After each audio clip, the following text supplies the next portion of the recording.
En þetta bara bla bla bla. Nú lendir við.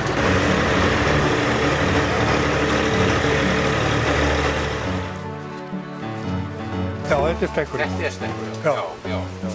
Og fráfæran hérna, stekkurinn hérna fyrir utan. Í náttúrulega, það getur verið ruglingur. Já, það er dálítið mikið, sko. Það er svona í norskri og skandinavískri skógamenningu að þá er alltaf eitthvað eitt tré sem hefur svona þetta hlutverk að vera tré á túninu. Og ég hef valið að láta Sitkavölin gegna þessu hlutverki bæði hér og niður frá. En ég hefði náttúrulega helst vilja byggja húsið úr eigin efni en hérna súlan er þá allavega úr skóginn. Nú fyrir við inn, komum inn. Þegar við erum að tala svona æfingagreinar fyrir tálgun þá erum við oftast að nota víði tegundir. Birkið getur alveg gengið, það er svolítið hart.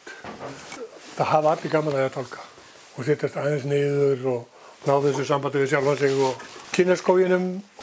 Hugmyndin var að við getum lært það mikið að við getum gert þetta með öðrum.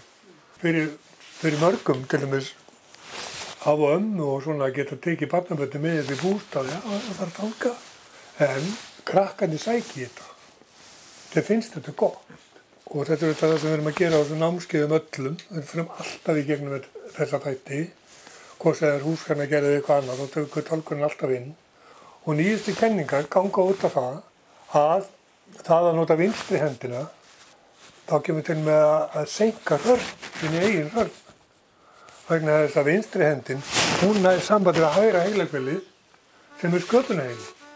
Í læknisfræðinu þá er að nota þetta sem leið til þess að halda fólk í form sem leið. Fyrir utan öryggið að það verður rosalega hraða, vinnurhraða.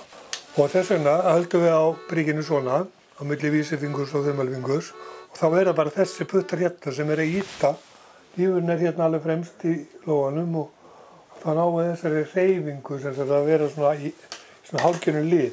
Setjum þumalinn hérna undir og svo gerist ekkert fyrir að þessi hérna puttar fara að ýta á hendina. Og við erum að nota hnífhendina bara til þess að stýra og bremsa.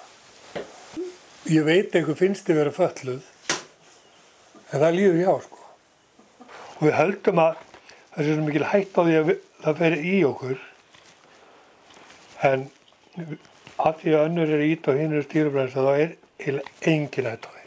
Hnífhendin, hún er að stýra en hinn er að taka. Sparnaður, vinnusparnaður felst í því að vinna gripinn eins langt og þú kemst með öxinni. Þetta er meira svona lífstílstengt. Fólk er farið að velta þessu fyrir sér með tilliti til bara umhverfisáhrifa. Að sækja efni í eigin garð.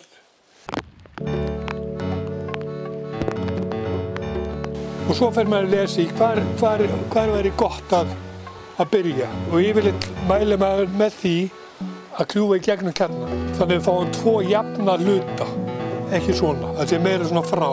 Og byrjum á því að gefa 1 högg. Nú erum við búin að taka í helming. Það sem við getum gert núna til þess að eiga granna kubba til þess að kveikja upp í og bæta á eldinn, að þá tökum við eitthvað í fend. Þú veist alltaf hver er elstur? Já, maður þarf nú ekki annað en að banka bara til þess að finna það. Fyrir utan alltaf mælinn. En þetta þornar ótrúlega vel bara þannig að við erum undir þurru. Ef við látum þetta þorna svona, að þá er vökvinn hérna inni fann að súrna áður heldur en í kubbunni orðin þurr. Það er þess vegna sem þessi fíla kemur úr svona heilum boð. En í Danmörku þá er talað byrki sem græna gulli. Jú, þetta var engin ístafsöðu. Og þegar við erum að baka, þá setjum við mikið í pönnuna og kolum þetta þannig að glóðin sé bara mikil og þá er lítill eldur og lítill reykur. Sólin vaknar í eldinu. Sólin sem að trén festu í orku sólarinnar inn í viðnum, kolefnisbindingunni, er að losna þarna. og þetta tengja þetta beint saman.